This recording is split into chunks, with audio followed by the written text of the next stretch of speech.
Gordon goes foreign. Lots of people travel to the big station at the end of the line.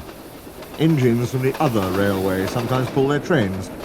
These engines stay the night and go home next day.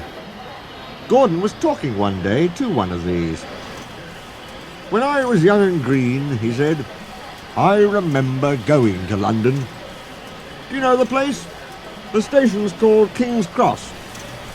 "King's Cross?" snorted the engine. "London's Euston. Everybody knows that." "Rubbish," said Duck. "London's Paddington." "I know. I worked there." They argued till they went to sleep. They argued when they woke up. They were still arguing when the other engine went away. "Stupid thing," said Gordon crossly. "I've no patience." "Stupid yourself," said Duck. "London's Paddington. Paddington, do you hear?" "Stop arguing," James broke in. "You make me tired. You're both agreed about something anyway." "What's that?" "London's not Euston," laughed James. "Now shut up." Gordon rolled away, still grumbling. "I'm sure it's King's Cross. I'll go and prove it." But that was easier said than done. London lay beyond the big station, at the other end of the line. Gordon had to stop there. Another engine then took his train. "If I didn't stop," he thought, "I could go to London." One day he ran right through the station. Another time he tried to start before the fireman could uncouple the coaches. He tried all sorts of tricks, but it was no good.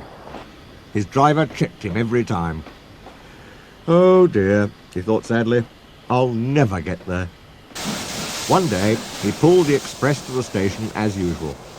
His fireman uncoupled the coaches, and he ran onto his siding to wait till it was time to go home. The coaches waited and waited at the platform, but their engine didn't come. A porter ran across and spoke to Gordon's driver. "The inspector's on the platform. He wants to see you."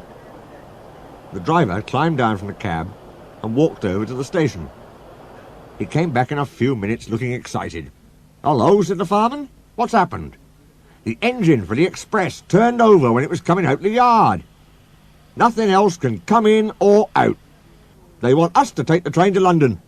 I said we would if the Fat Controller agreed. They telephoned, and he said we could do it. How's that?" "Fine," said the fireman. "We'll show them what the Fat Controller's engines can do." "Come on," said Gordon, "let's go." He rolled quickly over the crossings and backed onto the train. It was only a few minutes before the guard blew his whistle, but Gordon thought it was ages. "Come on! Come on!" he puffed to the coaches.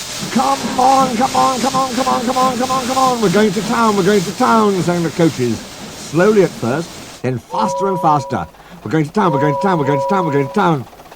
Gordon found that London was a long way away. "Never mind," he said. "I like a good long run to stretch my wheels."